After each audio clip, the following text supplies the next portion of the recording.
back to another video, guys. And this is another section of Road to 1,000 horsepower in our 1997 Honda Civic EK. Now we got Evan right here. What's up, Evan? Hello. How's everything with you? Very good. Everything good? Very good. All right. But Evan right here is going to tell us what we're going to do. So you guys can see we have some injectors right here. So yeah, Evan, what are we doing today? Today we're gonna be doing some fuel system mock-up. Just to kind of, because we are gonna be running an 8 injector system. So it's dual fuel rails, dual fuel pumps. Nice. I think we went with a radium fuel hose kit, fuel pressure gauge. Nice. Yeah, just everything fuel today. Cool, cool. And yeah. And then for the radiator, are we gonna swap it up? Flip it. Flip it? Sorry. It's all good. Yeah. We're gonna flip it to the driver's side, just because we are eventually gonna go with a center feed intake manifold. Right. So that way we'll have more room, just so we can run a back door in the cooler setup. Gotcha. Mainly for clearance issues. Okay. Just because like we have the charge pipes going in, and obviously just the upper and lower radiator hoses. Gotcha. But yeah, we're just kind of prepping it for the center feed intercooler setup, turbo setup. Yep. But for now, you notice we just have like a side outlet, just like a regular intake manifold and a header, just so we can do the braking process. Awesome. Right on, man. All right, man. I don't want to bother much of Evan's time, so we're gonna go at it. He's gonna be doing this now. The FL5. You guys have been commenting to us about this. Where's the FL5 at? It is still here. In fact, we just installed some new camshafts, and we also put the flex fuel from Honda Attitude. So make sure to stay tuned on that one, guys. This car is going to be pushing more than 533 horsepower. You guys already know that. There you go. All right, guys. So our first thing we're going to tackle today is going to be the radiator. We're just going to flip it pretty much because, again, we're going turbo setup. We're going boosted setup later on. So we want to make sure this will not be touched on later with a future process. So we're going to tackle the radiator first. And then after that, we're going to tackle with the injectors and other fuel stuff that we have.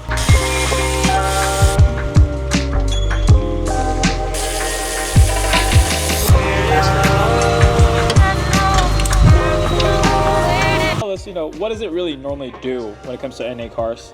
Oh, so you know, you have bigger capacity, so it takes a longer time to heat up, I guess. I got it. So yeah, this is just too damn big. It's like 3 inches. Stupid.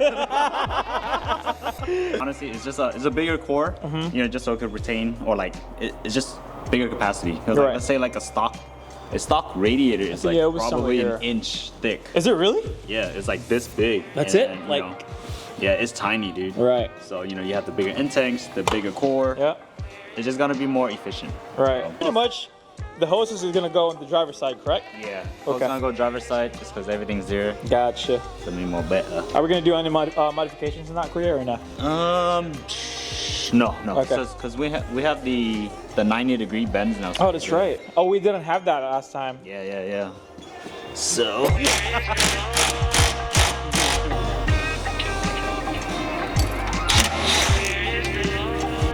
first meet.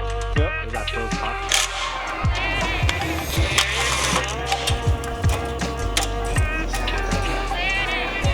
Yeah, you know, I'm gonna ask me sorry.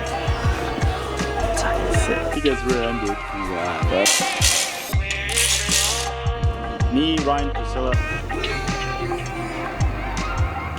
I see what you mean, why we need another bracket. All these freaking holes, man. Right? These holes are literally like that. I'm looking at it like, okay, the radiator actually looks pretty good now. Yeah. But these 3 holes. I know, dude. I'm like, definitely need to put a bracket in there too. Yeah. If you guys are working on your Honda Civic EK or any kind of builds, comment down below if you guys think, would you guys like something that you guys get into right away, you wouldn't really mind if it was a little bit messy? Or would you rather have something cleaner? Or if you guys have OCD like us? Too much.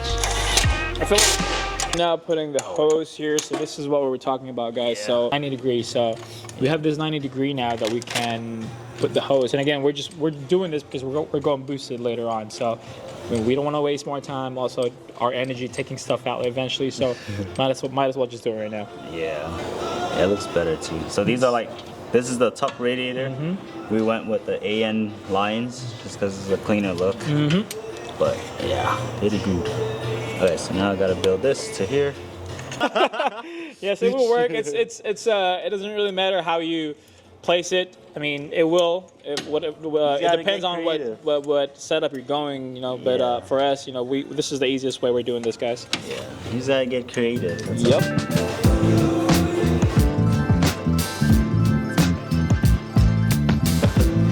Double fisted.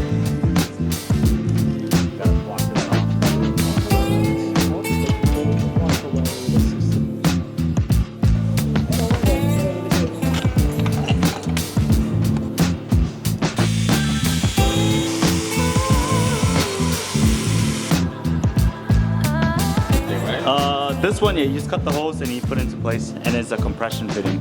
Oh, I see. Yeah. Injectors.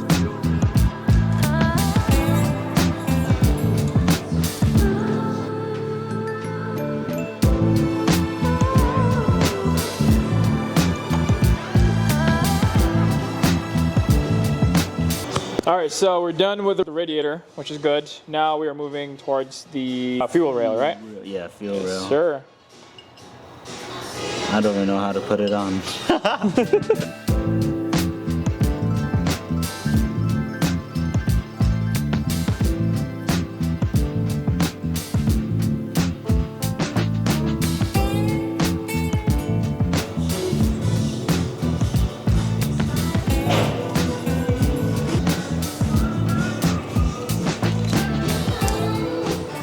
Engine harness, mocked up the cooling system, just mocked up a lot of accessories so I could find a home for them. Yeah, we're just really waiting on the Haltech ECU. Once that's in, we'll set the base map, start it up, break it in. Once the engine's broken in, yeah, we'll proceed with the turbo setup, the center feed manifold, the top mount turbo kit, or manifold turbo kit, back door, intercooler, tuck the brake lines, tuck the fuel lines after once the motor's broken in. But yeah, other than that, there's great progress today. Finally parts came in. I could kind of see, like, visualize everything. And there you guys have it. We did a lot of great things for today. Once again, flip the radiator from the passenger side to the driver's side, and that way we will not have problems with the hosing or with the placement as soon as we go boosted later on. We also did the radiator hose. We did some modifications. We technically cut our own radiator hose in order for us to fit both ends and then also out. We also did our fuel rails. So we got the fuel rails for today, and we also did the fuel injectors. And for the next episode, make sure to stay tuned, since we will be tackling on the ECU. As soon as we have the ECU, then that means we're super close in getting this car or getting this motor running, all right? And on top of that, we're gonna reroute some lines and also the brake lines, okay? So we're gonna take it easy as much as possible. Quality works will always take time, all right? Comment down below if you guys agree with that. And guys, thank you so much for watching this video. Again, my name's John, or everyone calls me Jerry, here at PLM, Private Label Manufacturing. I'll see you guys in the next video.